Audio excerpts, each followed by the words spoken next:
தங்கள் உரிமைகளுக்காக ரோட்டில் உட்கார்ந்து போராடிய பள்ளி மாணவர்கள். திமுக அரசை கடுமையாக சாடிய தமிழக வெற்றிக் கழகம். அண்மையில் கருமலையில் பள்ளி மாணவர்கள் திமுக அரசை எதிர்த்து போராட்டம் நடத்தியுள்ளனர். கருமலையில் ரோடும் இல்ல, பஸ்ஸும் இல்ல. பள்ளி கல்லூரிகள் செல்ல மற்றும் மருத்துவமனைக்கு செல்ல மிகவும் கஷ்டப்பட்டு இருப்பதாகவும், சம்பந்தப்பட்ட அதிகாரிகளிடம் மனு கொடுத்தாச்சு, எந்த ஆக்ஷனும் எடுக்கல. அதனால் பள்ளி மாணவர்களும் பொதுமக்களும் சேர்ந்து போராட்டம் பண்றாங்க. என்னங்க நடக்குது தமிழ்நாட்டுல? பள்ளி மாணவர்கள் போராட்டம் பண்ற அளவில் தான் இருக்கு திராவிட மாடல். நல்லா படிச்சா நல்ல வேலை கிடைக்கும் அப்படின்னு சொல்லி கொடுத்த காலம் போய் இனிமேல் ஒவ்வொரு விஷயத்துக்கும் போராடினால்தான் நினைச்சது கிடைக்கும்னு கொண்டு வந்து விட்டுருக்கு இந்த திராவிட மாடல் அரசு. இத்தனை வருஷமா பெரியவர்கள் போராடுறத பார்த்திருப்போம்.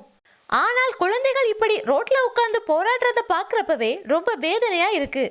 2026 தளபதி விஜய் அவர்கள் ஆட்சிக்கு வந்ததும் இந்த நிலை நிச்சயம் மாறும். தமிழ்நாட்டில் நல்லாட்சி மலர மக்கள் நிச்சயம் தளபதி விஜயை முதலமைச்சராக தேர்ந்தெடுப்பார்கள் என்பதில் எந்த சந்தேகமும் இல்லை. வெற்றி நிச்சயம்.